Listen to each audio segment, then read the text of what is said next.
Good afternoon, folks, and thanks for joining us. Welcome to the MMA Sucka Podcast. My name is Tim Wheaton with MMA Sucka, joined as always by Frazer Krohn, the editor of MMA Sucka. Frazer, how you doing today? Yeah, it's a big weekend of combat sports, but I think it was dominated by boxing. And again, I think this weekend will be dominated by boxing again. So I'm looking forward to jumping straight into it with you. Oh, absolutely. And it was a great weekend. Tyson Fury got an uppercut knockout, and the knockout itself was just highlight reel. And we got so many questions and talking points on Tyson Fury, but I think we need to start with the most prudent, the most urgent one of I think his singing is getting worse. These performances after the fight are going downhill. And this was the biggest crowd he's ever sung to. And I don't think this was better than when he performed at the T-Mobile Arena. But what did you feel about the Tyson Fury singing performance? Yeah, I can't say, as his boxing performance, as he fights more on the front foot, so his singing voice gets a little bit worse for wear. Maybe it's the added power that he's got on his punches is taken away from his singing voice. So if he really wants a career after boxing, maybe he wants to play that sort of slick, elusive style a little bit more and focus on a couple more vocal lessons. But speaking of the fight itself, how did you feel about Tyson Fury's performance? I mean, White couldn't get anything going. Tyson Fury got a big knockout. It was a decent performance. I don't think it scintillated the crowd, but it was a decent performance and got the job done. Yeah, for sure. I mean, it was a boxing performance by Tyson Fury rather than the way he fought Deontay Wilder in the second and third fights. It was hit and don't get hit. He's playing the matador. Whenever Dillian Whyte had him up against the ropes, and Dillian was going for these big, huge overhand lefts, overhand rights, and Fury was able to just become elusive and avoid each of those shots. And every time that he did swing big, either Fury got out of the way or he managed to avoid it by getting out of the way and then straight into the clinch and nullify the moment. I thought the referee did let them fight in the clinch slightly, but not maybe as much as Dillian Whyte would have wanted. That's Dillian Whyte's best path for victory, was to close the distance on Fury and manage to rip those shots into the body. And he wasn't allowed to do an awful lot of fighting in the clinch, but must have been difficult for Dillian Whyte, because that would have obviously been one of the keys to victory coming in, would be, get it into the clinch, rough Fury up in the clinch, because he was on the end of a 7-8 inch reach disadvantage. So how is he going to get over that reach disadvantage? Well, you haven't got a reach disadvantage when you're chest to chest or forehead to chest, but the referee didn't let Dillian Whyte work as much in the clinch as I thought Dillian would have definitely wanted to. It was very reminiscent of the Anthony Joshua Joseph Parker fight for me, where the referee was constantly, as soon as they came together, the referee was splitting them up and wanted them to actually box. And Dillian Whyte was never going to outbox Tyson Fury. We said that on last week's show. So he needed to make it a fight, but when he tried to make it an actual fight, he couldn't really. But even so, it was, like I say, it was a pristine boxing performance by Tyson Fury. Yeah, I think the ref definitely let a little bit go more than in a lot of past championship fights. But I think one of the bigger highlight moments, aside from the knockout itself, was the clinching, I think in round 3 or 4, something like that, where essentially you had Fury pinning White up against the corner there, and then the corner through water. What the hell happened there? What was going on? Because I think the ref said break up, and then neither of them did anything, and then the corner through water. But what the hell was going on? Yeah, I think from what I sort of, I've watched the fight twice now. From what I think was kind of going on is, obviously the ref says break, and Tyson is notorious. He did it a lot against Wilder, trying to lean on Wilder and tire him out. Whether he was trying to do that against Dillian Whyte, I'm not quite sure, but he sort of left his head in there just to almost lean and put his body weight on Whyte a little bit more. Whyte reacted to that by throwing punches. Tyson wasn't throwing punches; he was just leaning his weight into him. Tyson's brother, I think it's Shane, then sort of did dash water from the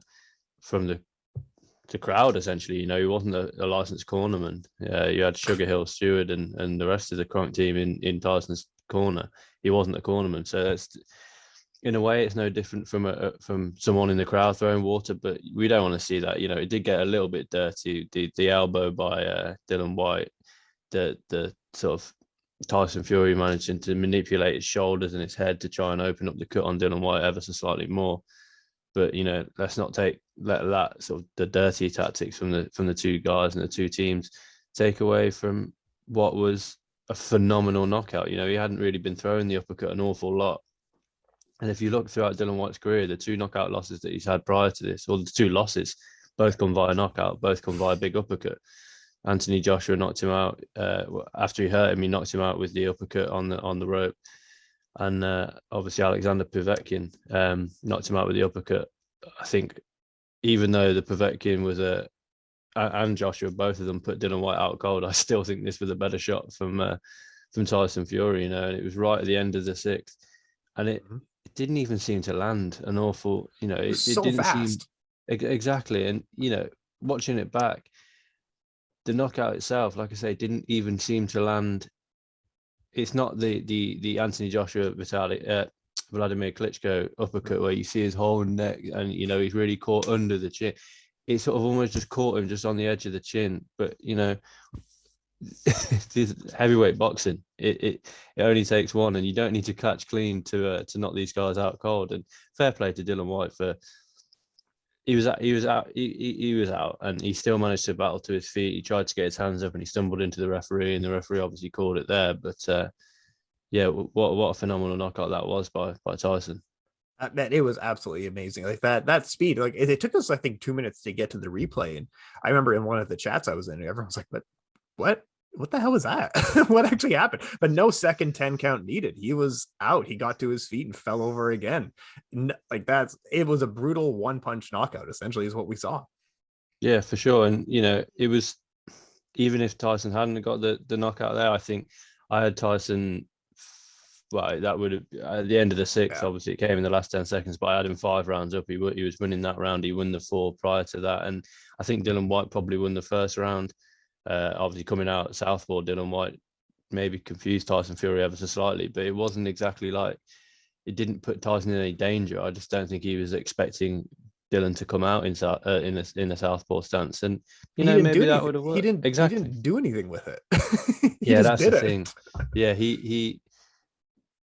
yeah, exactly. And you know, with Tyson, he's obviously a switch stance fighter, but as you say, he does. You know, he fights well from southpaw. He fights well from orthodox. Dillian came out southpaw for what reason? You know, he was flicking out the jab, and he was landing a few. You know, his game plan seemed to be counter Tyson's big swings with the hooks to the body, and he was landing a few hooks to the body. Yes, but he was just getting outboxed by Tyson. He was too small. He couldn't get inside the 7-inch reach advantage of Fury. And going forward, if we do eventually see a Alexander Usyk Tyson Fury fight, I think that fight goes fairly similar to this one. You know, no disrespect to it. Usyk's better than White for sure, without a doubt. He's a better boxer, but he's still on the. You know, he's got the same reach as Dillian White, 78 inches against Tyson's 85 inches. Yeah, that's fair. I think Tyson probably, you know, he's going to be the much bigger man. You know, Usyk is a much smaller man, so he's going to be the much bigger guy. So when Usyk manages to get inside on Tyson, he's going to use his size against Usyk if that fight even happens. You know, we saw Ngannou in the ring after that. I mean, that was fun. Not sure if that'll ever come to fruition, but that was fun. You know, pay these guys. Dillian White got 7.5-8 million for that fight, and he was on the losing end of it, and he didn't have to turn up to the first press conference, and he didn't really, you know, BT Sport in the UK were sort of pitching it as no hype needed. Well, it's a good job, because there wasn't an awful lot of hype for 94,000 fans. There wasn't an awful lot of hype around this fight, but you know, 7.5 million to be on at the end of a knockout loss. Ngannou could do with that kind of money, because he's certainly not getting paid anywhere close to that in the UFC at the moment, even with all the endorsements that he's got.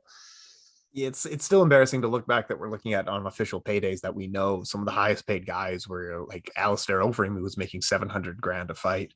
And 7.5 million to be getting knocked out here. Come on. Like, I know we talk about it every week, and comparing to boxing, it's a totally different setup in sport, but bam, if you want Ngannou to stay around in the UFC, like there's no hard negotiating tactics. He's not asking for anything that we don't understand. He's asking for money. That is it. He wants money.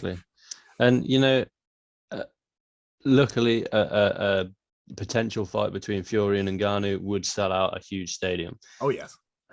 It does, in my eyes, as many as Dylan White, maybe. Dylan White didn't exactly bring an awful lot, like we say, didn't bring an awful lot of promotion to the fight itself. So would Ngannou, yes. Would he turn up to a press conference? Yes. The only thing is, does Ngannou transfer across to the casual boxing fan? Will just show his highlights, show the Overeem knockout.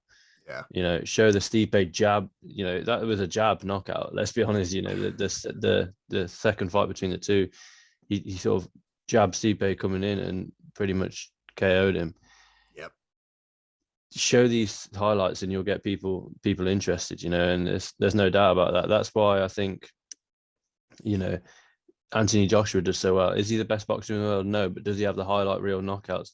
Without a doubt, and it's maybe why Dylan White doesn't do so well, because he's got a few highlight reel knockouts, the Derek Chisora, the Lucas Brown, but he goes the Alexander Povetkin knockout. It's not a highlight reel. Povetkin wasn't out cold; he was TKO'd on his feet.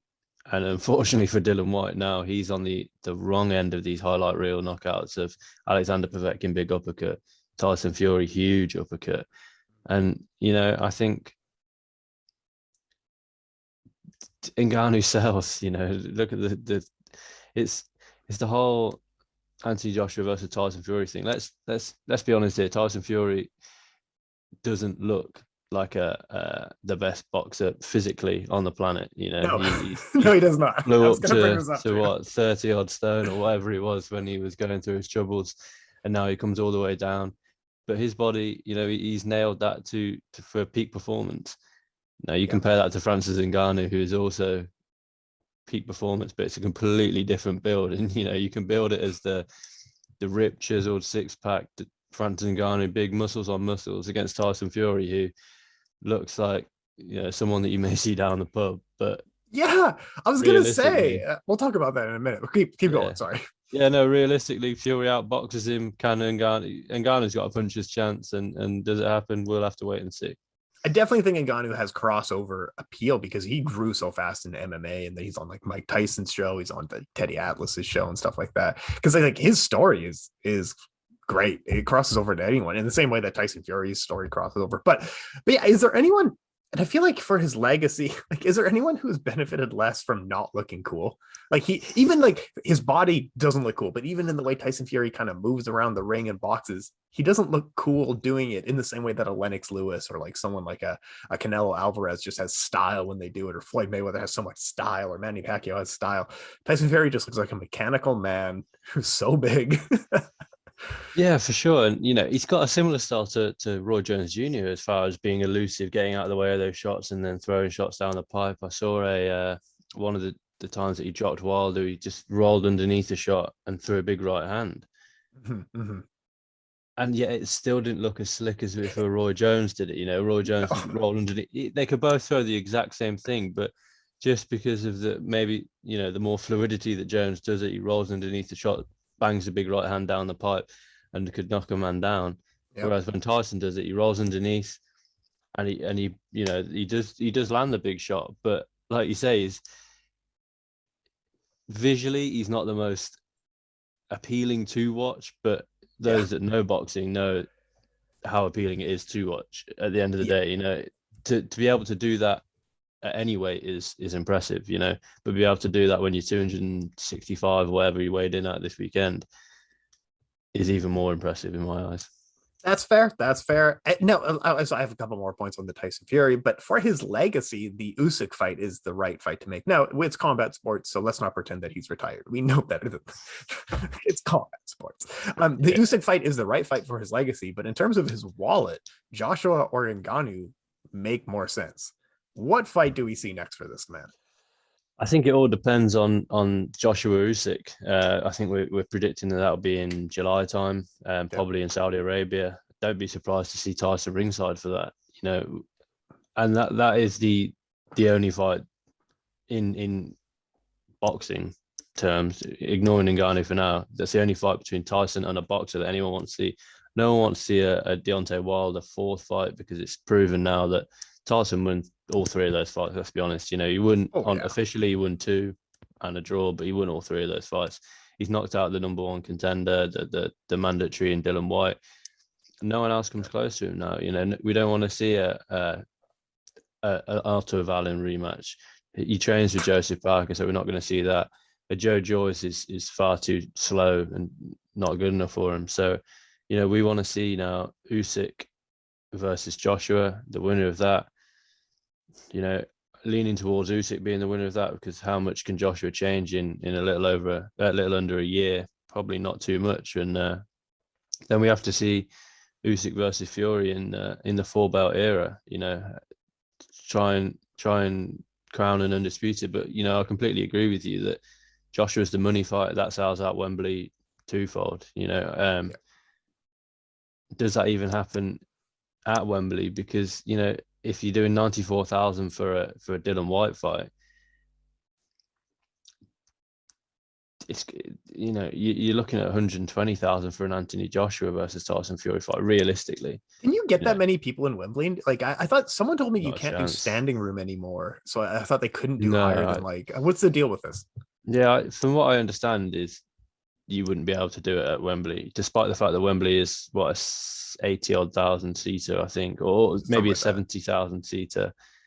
It's obviously the biggest stadium in the UK.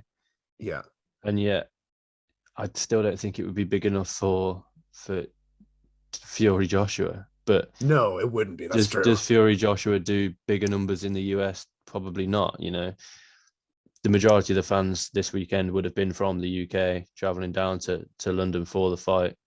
Mm-hmm. Let's be honest, if they pack that, the undercard was shit this weekend. You know, awful. It was boring. Yeah. Isaac Lowe in a co-main event just getting battered by Nick Ball. Tommy Fury was on the card going another to decision again. That's it on the card for me. That was boxing. And you know, we'll go on to when we talk about previews, the Katie Taylor fight. Yeah, that is stacked with interesting fights up and down the card.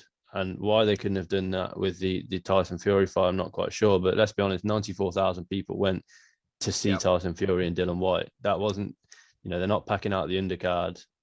So 94,000 people went to see the main event. Now, if you put even one, maybe even 2 decent fights on the undercard of a potential Fury Joshua fight, you're getting 120, 130,000. But I don't know a stadium.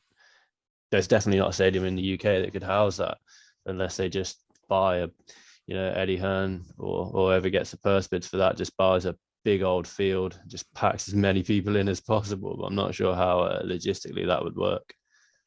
Man, yeah, like you could do it. You absolutely could do it. It would be amazing to see, and I think it'd be a really fun one to do. But yeah, it's a matter of what he wants to do next. If he wants to go for the money fight, the legacy fight, I agree with you. I think that Joshua would sell out because Joshua has such a name in the UK. Like these two have been dancing around each other for so long, and I think we know who the better boxer is quite clearly. But we want to make that fight just because it would be fun to see. And I think this weekend really did show that with live audiences, 94,000 people singing together, that's better than the fight itself. There's nothing better than that. Those moments are just electric when everyone's singing along to the 7 entrance songs that we had there. But it was something else that I remember even telling my wife, I was like, this is better than the fight's going to be. Yeah, for sure. And, you know, going down, you know, even in, I went to work yesterday, even the guys that I didn't even know showed any interest in boxing, but so-and-so the Fury fight last night, or did you watch the fight last night? And I see people up and down my timeline on my personal social media where I stay away more from the combat sports, you know, following those guys. Mm-hmm. And everybody was talking about it. A lot of people that I know went to the fight itself. So, wow. You know, he clearly captures not even just a casual boxing fan, but the non-boxing fans. You know, Tyson Fury's back in town, first fight in the UK for however long, 3 years or whatnot. And, you know, the greatest respect to Dylan White, I guarantee that maybe 50% of the people on my timeline have never heard of Dylan White. Absolutely. You know, I've got to out my girlfriend. She said, "Oh yeah, the fight between Tyson Fury and Dana White." That's right. Like, that's the one. well, easy now. It was not quite Tyson Fury, Dana White, but I appreciate the fact that you're showing an interest in combat sports, you know, and I did have to do a little bit of explaining that it was Dylan White. And she was like, oh, is that the guy that used to, because, you know, Dylan White used to train at Loughborough where I went to university. And she was like, is that the guy you used to go to the gym with? I was like, that's right. Slightly different context. I didn't quite go to the gym and me and Dylan weren't training together. Yes, I did once go on a treadmill next to Dylan White. Still probably the biggest bloke in person that I've ever seen. You know, he's 6'4" anyway, but then the physical size of the guy. But yeah, my girlfriend's did you beat him on the treadmill? Did you outpace him on the treadmill? All day, you know, every day. Yeah. I gave it maybe 30 more seconds before I called it a day. And you know, my girlfriend is still convinced that I taught Dylan White everything he knows about boxing. So that's right. You know, we couldn't get it done this weekend, but we go again, Team White. Team White. That's great. You kind of went to the same gym as him. I love that story, man. That's absolutely awesome.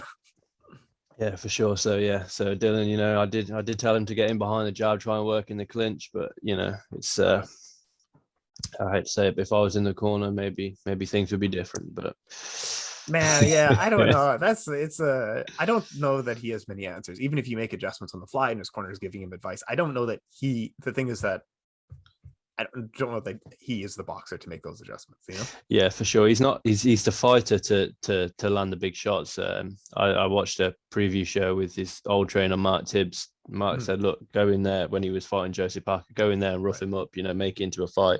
Dylan said that he wanted to outbox Joe Parker, and after 2 rounds, Dylan goes back to the corner and says, look, I need to rough this guy up. I can't outbox Joe Parker. And obviously, fundamentally, it worked against Joe Parker, but that's not going to work against Tyson Fury. He wasn't ever going to outbox Tyson Fury. He's not going to outbox an Alexander Usyk. He's going to outbrawl both of these guys if he was to ever fight Usyk. And that's what he needs to go in. I don't know what's next for Dylan White. I don't know either. He's not young by any means. No, for sure. He's 34, I believe. 34. But, you know, at the end of the day, if Anthony Joshua loses against Usyk for a second time this summer, that's the fight to make for me. Anthony Joshua, Dylan White too. Both coming off losses, both fringe top heavyweights. So, you know, and they've got the history between them. Dylan White's got a win in the amateurs. Joshua's obviously got that win in the professional ranks. And again, that does Wembley. That does. Yes. You know, it sells out the O2 too easily. And there's not enough ticket. You know, the UFC sold out the O2 and there wasn't enough tickets for the UFC in the O2. So that sells out Wembley easily. And it's another big stadium show for the end of the year. So, you know, keep an eye on July, see how Joshua Usyk goes. And I think that fight determines what's next for both the guys that were in Saturday's main event. Yeah, and I hope they keep some fights in the UK because we've all seen fights in the T-Mobile Arena in Las Vegas. And I know people make good money, but man, who cares? Now, speaking of Las Vegas, let's move on. We had the UFC with their mandatory fight card that they must put on ESPN, so they fill it with a fight in the main event, and it was actually pretty good. Man, Jessica Andrade gets the first standing arm choke in UFC history against Amanda Lemos in the first round. What do you think of this submission? It was a fun little one at strawweight. Yeah, I didn't even see the tap. The angle that it was. I think the referee must have just stepped in front of Lemos, and then I didn't know if she'd gone out or if she tapped or what. But you know, from someone that doesn't train jiu-jitsu or I haven't trained, you know, I haven't rolled in a number of years. Surely you have to think from a standing position. If there's got to be some way that you can get that little pocket of air just to you know alleviate the pressure on your windpipe on your air. But obviously the bantamweight size squeeze of Jessica Andrade was too much for Lemos. You know, we know what Jessica Andrade. She's a little ball of muscle. You know, she was even undersized in this fight, and this is the lowest that she can possibly fight, and she was still the smaller girl in there. Yeah, and yet she just used that sheer squeeze, that strength, that power, and you know, to get the victory. And like you say, it's the first standing arm triangle choke in UFC history. Mm-hmm. Which is surprising because you often see that position, where you've got someone's got the underhook, and you could maybe, you know, and I was surprised to see that it was the first standing Me too. standing arm triangle. But I I thought think it was Andrade looked. wrong. I thought like, okay, first arm for women or women's flyweight, but Yeah. oh, straight up, that was the first one. I was Yeah. surprised by that too.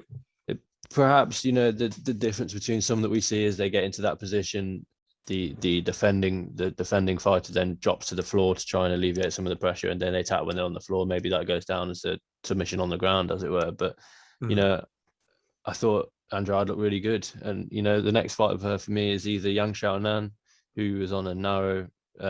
She's 2 defeats in a row now, but that last defeat against Marina Rodriguez was a narrow defeat, or Mackenzie Dern. Whether Mackenzie Dern takes that fight, Jessica Andrade is still a player at one is almost a new player again at 155 at 115 now. Yeah, and where she goes in the rankings, I'm not quite sure. Lemos was ranked fairly low for Jessica Andrade to jump straight into the. Lemos was ranked number 10. Now, if I'm Jessica Andrade, I jump above Michelle Waterson, Tisha Torres coming off a loss, Nina Ansaroff coming off multiple losses. Amanda Hebas is fighting in, I think, 3 weeks, but she's fighting up at flyweight. So you're in and around the top 5. Zhang Weili and we've still got Joanna to add to those rankings, as and when she makes the comeback in a few months' time against Zhang Weili.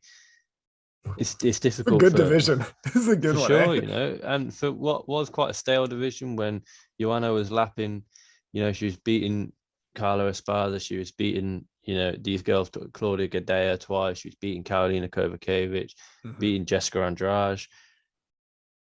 And now, we've got plenty of fresh blood in the division. Rose is a champion, she's defending against Carla in 2 weeks' time, I think that is.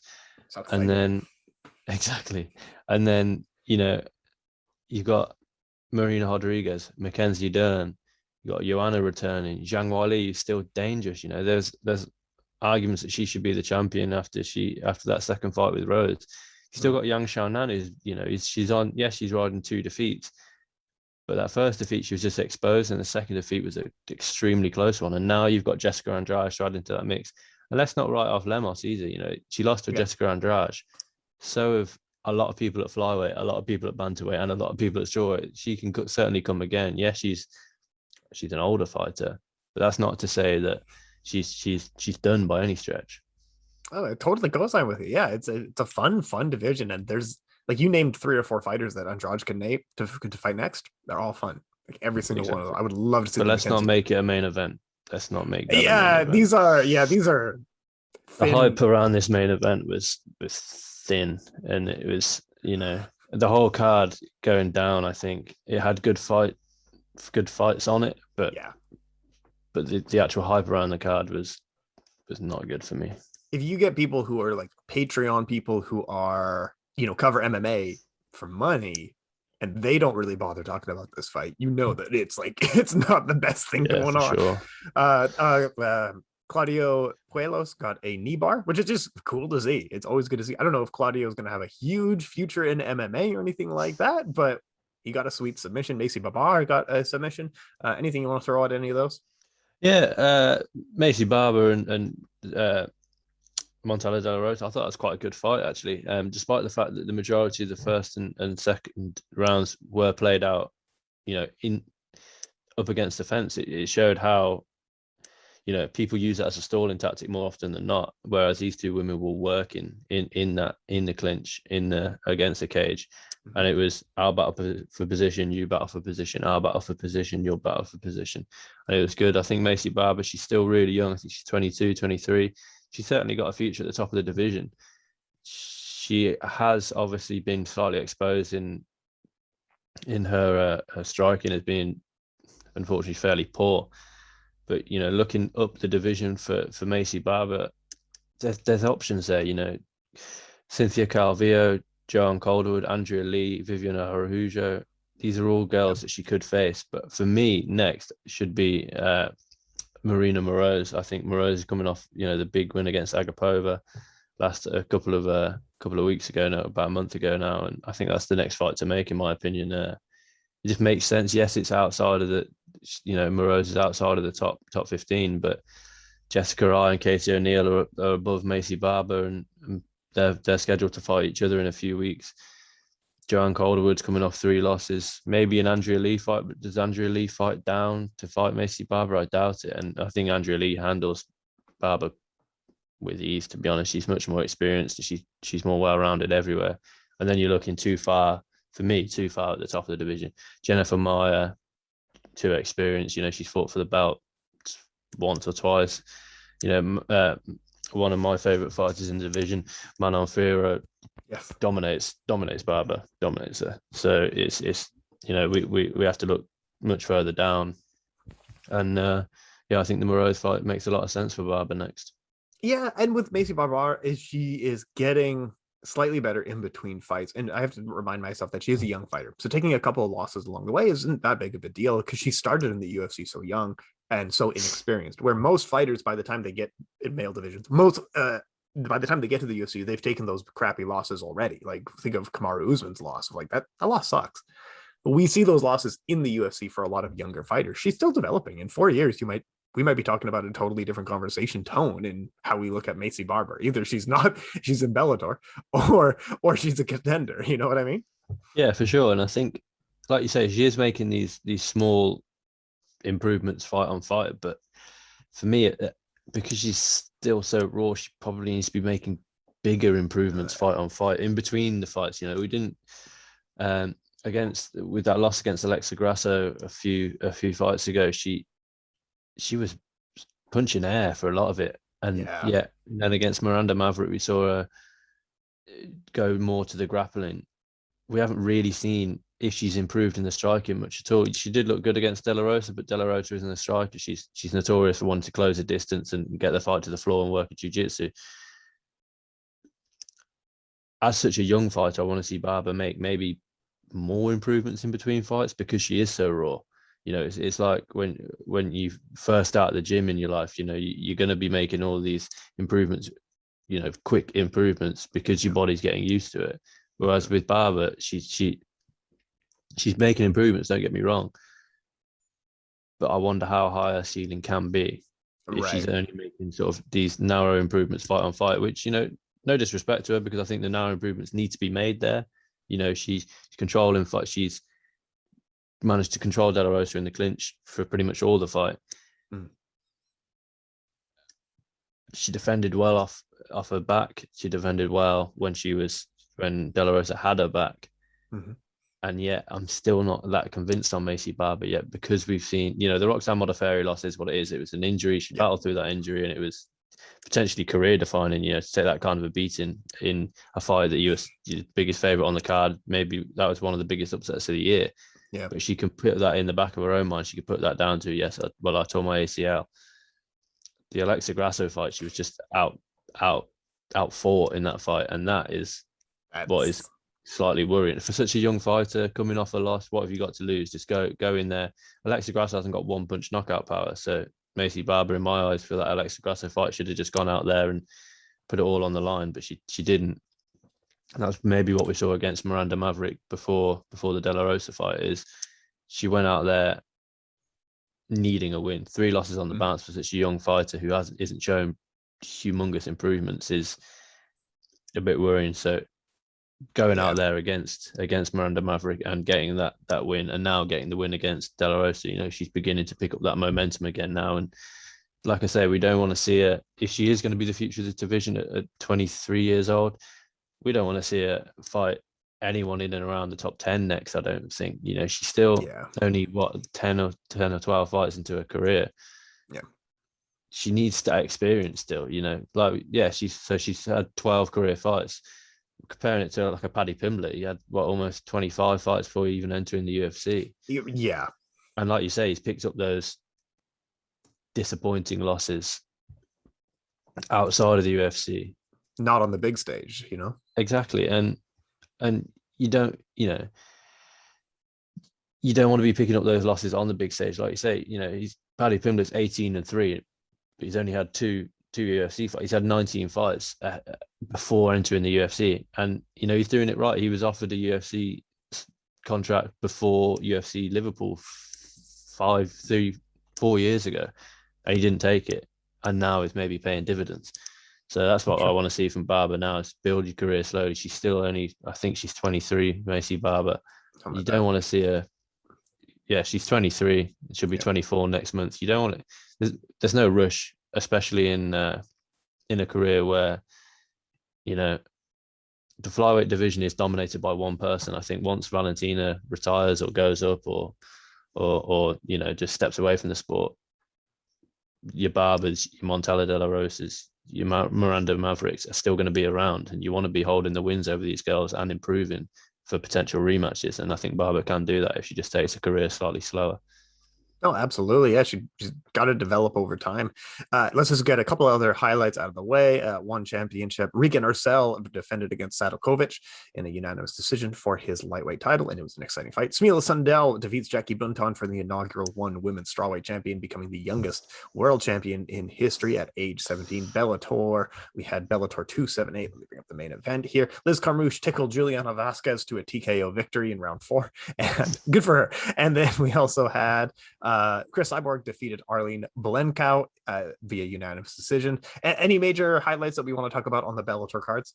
Yeah, I think Carmouche, I'm glad that she finally won a world title. You know, she's a pioneer of UFC, women's UFC. She's the first, you know, she was not far away from causing the biggest upset in women's MMA history. She was right there to that date. You know, that face crank on Rousey. You know, everyone, regardless of your opinion on Ronda Rousey, that face crank was in. That was in. You know, she was struggling. Like, that was not nice, you know, and she managed to fight her way out of it. It's nice to see. I don't have a massive problem with the finish. Velasquez wasn't intelligently defending herself, in my opinion, you know, and there's no way out of it. Like, we've had this discussion every crucifix, like from Roy Nelson and Kimbo. Like, it's the same thing. You're not going anywhere. Exactly. And, you know, the referee doesn't know how long's left on the clock, but that shouldn't be a factor. You know, you have to look after whether it's in the first minute of the fight or the you got 2 seconds left in the fight. You need to intelligently defend yourself, and the referee needs to look after you. Yeah. What would have probably been next for Carmouche is McFarlane had she won, but she was dominated by Justine Kish on the Saturday night card, which, I mean, when I say no one picked, I mean, if you check out the MMA Sucka picks, nobody picked Kish to win. And no disrespect, but rightfully so. McFarlane was the champion. She lost to Velasquez. Kish riding a 4-fight losing streak, I think it was. 3-fight losing streak, perhaps. And what's next for Carmouche? It's going to be the winner of Want to Be versus Keir Holtz in a few weeks, because they're the only fights for her out there. You know, if you look down the division now, McFarlane, you can't really get a title shot coming off 2 losses. So it's disappointing. Yeah, Cyborg gonna Cyborg. Got it. Yep. You know, first time going 25 minutes since Holly Holm in 2017. Obviously, she pretty much went 25 minutes with Leslie Smith, but knocked her out late on in the 5th. Ruffian Stotts looked phenomenal. I think he's got to be the favourite for the tournament now, especially with Horiguchi going out to Patchy Mix, which was unbelievable. A load of bullshit. You know, he looked a little flat, I think, Horiguchi, and Mix's grappling was just too much for Horiguchi. But I'm still unconvinced with Patchy Mix, unfortunately. No disrespect. You don't hold a win over Horiguchi without being decent. True. You put him in there against Ruffian Stotts and Stotts kills him, you know. And what I did think was strange about the Bellator card, there are 3 post limbs. Yeah, I thought that was weird too. You've just seen Patchy Mix and Horiguchi go. Was it 5 rounds their fight? Yeah, 5 rounds. You just seen Stotts get what goes down. I thought he landed a head kick, but it was obviously the knee and the knockout of Juan Archuleta. And, you know, it was similar to the Marias versus Sterling knockout back in the day when, you know, I think the intention was the head kick. Yeah. If you land the knee, you land the knee. Happy days for you. But, you know, that fight went a few rounds. You get 25 minutes of Cyborg versus Blenkow, and then you have 3 post limbs, which I just don't understand myself, but But it Bellator also gonna. doesn't. They had two cards in a row, and one of them had 3 prelims, and the other had 5 prelims and 3 postlims. Why not just move the 3 postlims to the previous Bellator prelim? gonna Bellator, man. You know What what? would... We know what to. Well, I say we know what to. We don't know what to We expect for never Bellator. know. We keep on throwing stuff. I was going on Tapology to see if I'd missed anything this morning, and I was thinking, have I got the right card here? Because there are Yeah, 3 fights, then the Cyborg fight, then the Starts fight, and that's a weird way like I of say, doing it. Bellator gonna Bellator. Unless you're a family member of anyone on the post limbs, once Cyborg once the Cyborg fight finishes, you know who's won that fight. It was domination by Cyborg. Mm, You you're getting the taxi home, you're getting the train home. So I'm not yeah, quite sure why they did that. But like I say, like we always say, Bellator gonna Bellator. They're putting on decent fights, you know. But do you need Patchy Mix versus Horiguchi, Stotts versus Archuleta, and Cyborg versus Blankout all on the same card, or could you have spread that out across the two? You've got literally cards back to back. I know. Put Patchy Mix versus Horiguchi is a 5-round co-main event heading into the Velasquez Carmouche fight, because that Velasquez Carmouche card, he had Danny Tabatello, dominant victory, and Enrique Barzola, very good victory for him. Mm-hmm. Yeah, that's they're with the greatest respect. Danny Sabatello is a prelim fighter in the UFC. Barzola couldn't quite make it in the UFC, and yet these guys are sort of co-headlining, co-headlining a fight card. Whereas you got Horiguchi, who's headlined in the UFC, Patchy Mix, Yeah. who's Patchy Mix doesn't sell that fight. It's Horiguchi that sells that fight, and now Patchy Mix will sell his next fight. It just the logic in that didn't make an awful lot of sense to me, but undercards this week have been, boxing undercard shite, UFC undercard not brilliant, Bellator, like you say, 3 prelims, 5 prelims, 3 post limbs, 5 fight main card, 4 fight main card. It didn't make an awful lot of sense. But as we always say, Bellator are going to do what Bellator want to do, and it doesn't make sense to me. No, they made every weird decision coming into their 2 Hawaii events. But this weekend, Madison Square Garden, we've made it. The fight that you've been excited for and telling us about for a while. So I'm excited for your breakdown. Katie Taylor versus Amanda Serrano. It's on. It's 50-50. What can we expect from these 2? Yeah, like you say, it's 50-50. I think I read somewhere that Serrano is now coming into it slight favorite this week, but that's just depending on, who puts what bets on. Obviously, it sways the odds. The thing that I'm least looking forward to this week for sure is Jake Paul being in and around the fight because of Amanda Serrano. He manages or just something with the Serrano sisters. But yeah, Jake Paul aside, I'm really excited for this. It's huge for women's boxing. It's the first time women have ever main evented MSG in combat sports. Obviously, Taylor's the faster fighter because she's the lighter, lower weight class fighter. Where Serrano much more powerful. She's got 30 knockouts in 42 victories. Good. That's very good. In 2-minute rounds. Remember, these are 2-minute rounds for these girls. And Katie Taylor, undefeated. Serrano's got that 1 loss, but that was back in 2014, I believe. But Katie Taylor hasn't finished a fight since 2019, and she's gone the 10-round distance now in her last 7 fights. She's so quick, Katie Taylor, and she is one of the women that I think she both benefits and doesn't quite benefit from the 2-minute rounds, because she can go for 2 minutes and work for 2 minutes, and does she have the power to get girls out of there in 3 minutes? I'm not quite sure.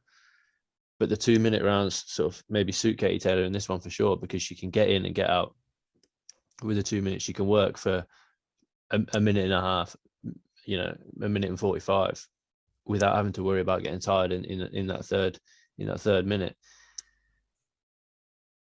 I did think that this may have been the fight to finally put on 3-minute rounds for the women. Historically, Totally agree. That, or even make it a 12-round fight. Yeah. Even 10 2-minute rounds, 20 minutes. These girls are working for 20 minutes.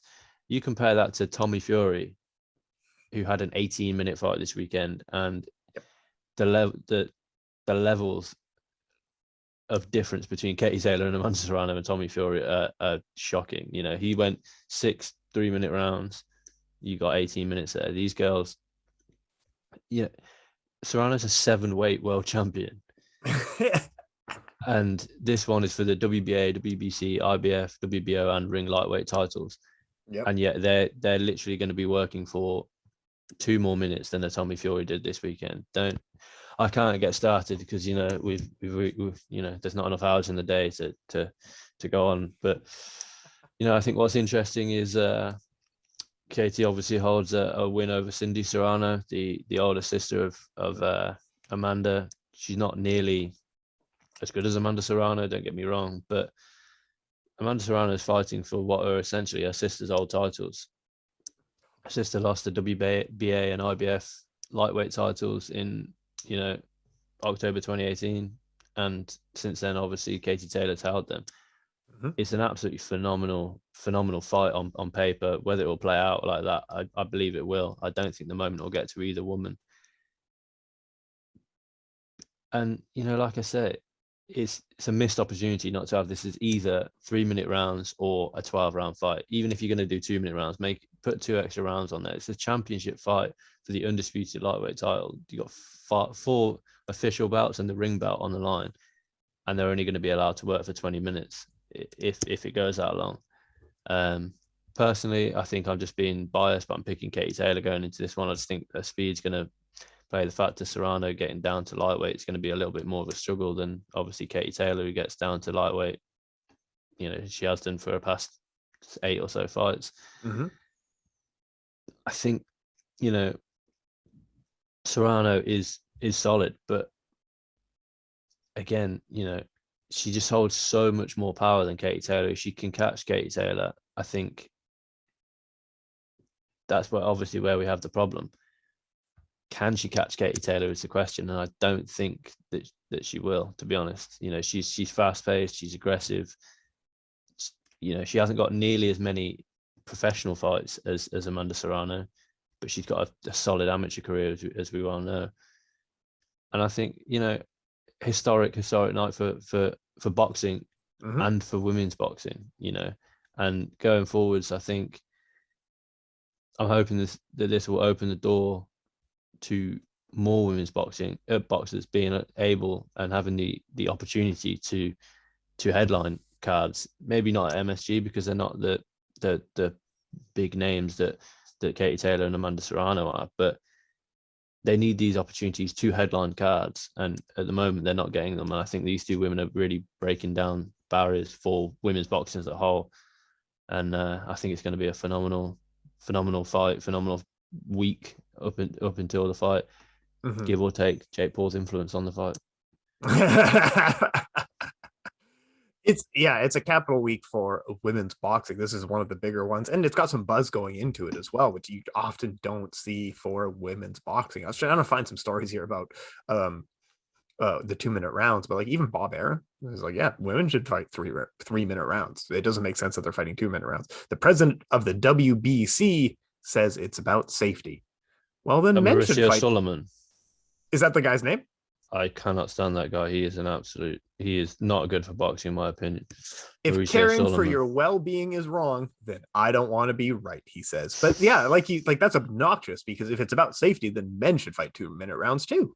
Let's just keep it fair. If it's about safety. Yeah, exactly. And you cross over to we've just been talking about 2 Bellator cards, both headlined by women, all of them 5-minute rounds, 25 minutes.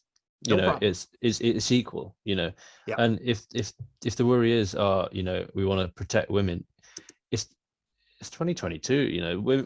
At the end of the day, you know, women and men know the risks of going into a boxing match. Mm-hmm. You're more than likely going to get punched in the face, unless you are phenomenal. You know, this is what happens. This is boxing. It's a combat sport. These women train for this sport, and it's disrespectful to women to only give them, I say only, but to only allow them to fight 2 minutes per round, because just by the time, you know, if this was a Tyson Fury fight, it would have gone 20 minutes without a doubt, 24 minutes without a doubt. You know, Tyson wouldn't have got the knockout in the last 10 seconds of the third round because he wouldn't have been allowed to work for that long. You're missing out on potential huge knockouts for women. And is that bad for the sport? Well, it's bad for the women that are getting knocked out, but you know, they've got as good a chance to knock their opponent out as they've got getting knocked out themselves. And you know, I think it's historic to think that we need to protect women in the sport of boxing. Well, you know, you're why? Yeah, sometimes we do need to hit on like this is a dangerous sport. Like, you know, you can't, it is a punch sport. And like, if you're going to say, well, it's for safety, then you got to do the same thing for the men, because it's the exact same argument, both sides. Exactly. And, you know, if anything, you know, the men, you know, you get heavyweight fights for men. So why are they not 2-minute rounds? Because they hit heavy harder than, you know, Anthony Joshua, Deontay Wilder, you know, these are some of the heavy, Tyson Fury going, you know, in recent fights are probably some of the biggest punches in boxing are the biggest punches in boxing. They held the most weight. So why not have 2-minute rounds for them? Because, you know, it's safer. We're never going to see that. So, you know, I think with baby steps at the moment, we've got Taylor and Serrano headlining, which is nice to see. You know, Madison Square Garden, it's a big Madison Square Garden, exactly. And then maybe we'll progress to a 12 round fights, still 2 minutes. Then maybe we'll progress to, hopefully, you know, in the next few years, we'll have 12 3-minute rounds, equal 36 minutes, women headlining, you know, MSG again. You know, you've got big stars coming through. On the undercard, you got Sky Nicholson, who's, you know, interesting prospect. You got Liam Smith versus Jesse Vargas, phenomenal co-main event, and you got Galal Yafai, who's you know, the Olympian who I believe he won gold in so he won gold in the Olympics, and in his first fight he won his first professional fight. So he won the WBC international flyweight title. It's not a proper belt, don't get me wrong, but you know, he's fighting for a belt in his first fight because he's Olympian. We don't need Olympians to be coming in here and fighting taxi drivers. These are Olympians for a reason. That's true. Yeah. Okay. Put them in competitive fights, and you'll see them grow a lot better. You know, he's 1-0 as a professional with 1 knockout, and the guy that he's facing on Saturday night is 15-4 with a draw. You know, these are the fights to make for these Olympians. And I think, you know, Taylor and Serrano versus Serrano is going to be a huge card. And, you know, if you don't, I think it will be on DAZN. So if you don't have DAZN, be sure to get DAZN, because you don't want to, like I say, the undercard is phenomenal in comparison to the Tyson Fury undercard, which was dog shit. It's good. Yeah, I'm excited for that one. That one's going to be a great fight.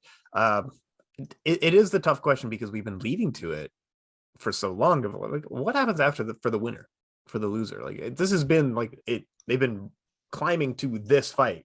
What happens next? I think if you're Katie Taylor and you win, you retire, because you've done it. You've beaten them all. There is nothing left to prove. You're too small to go up to fight a Clarissa Shields. Yes.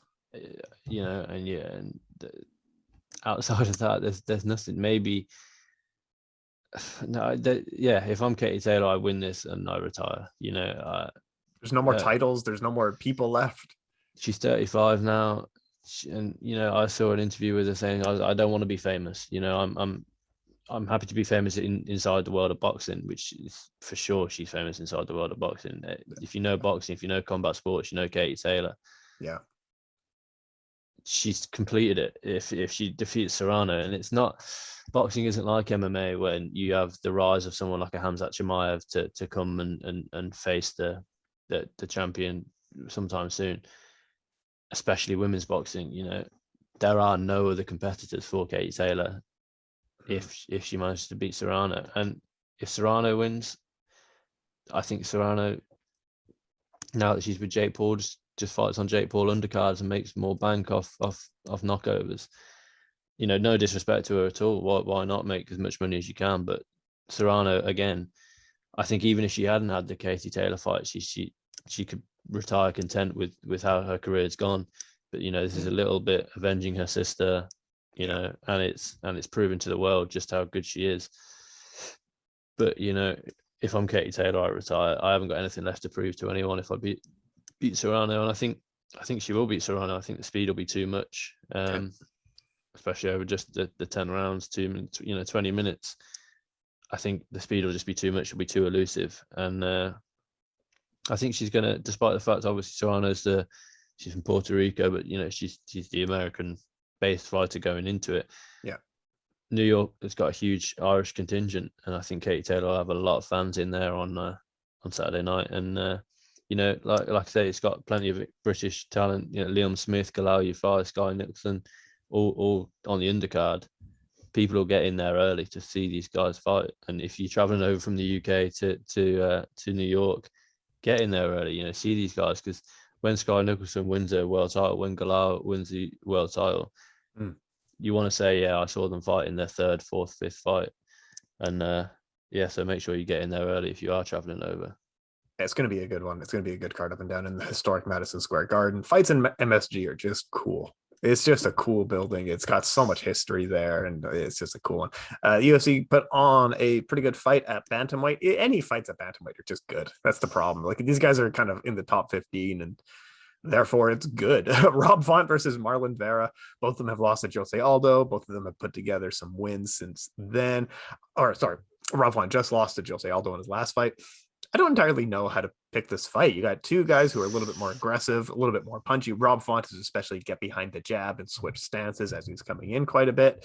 I don't entirely know what to expect from this fight. If Vera's like calf kicks and low kicks are going to shut down the punching of Rob Font, because we've seen Marlon Vera, he's quite bad at countering punching sometimes. He just kind of folds on it.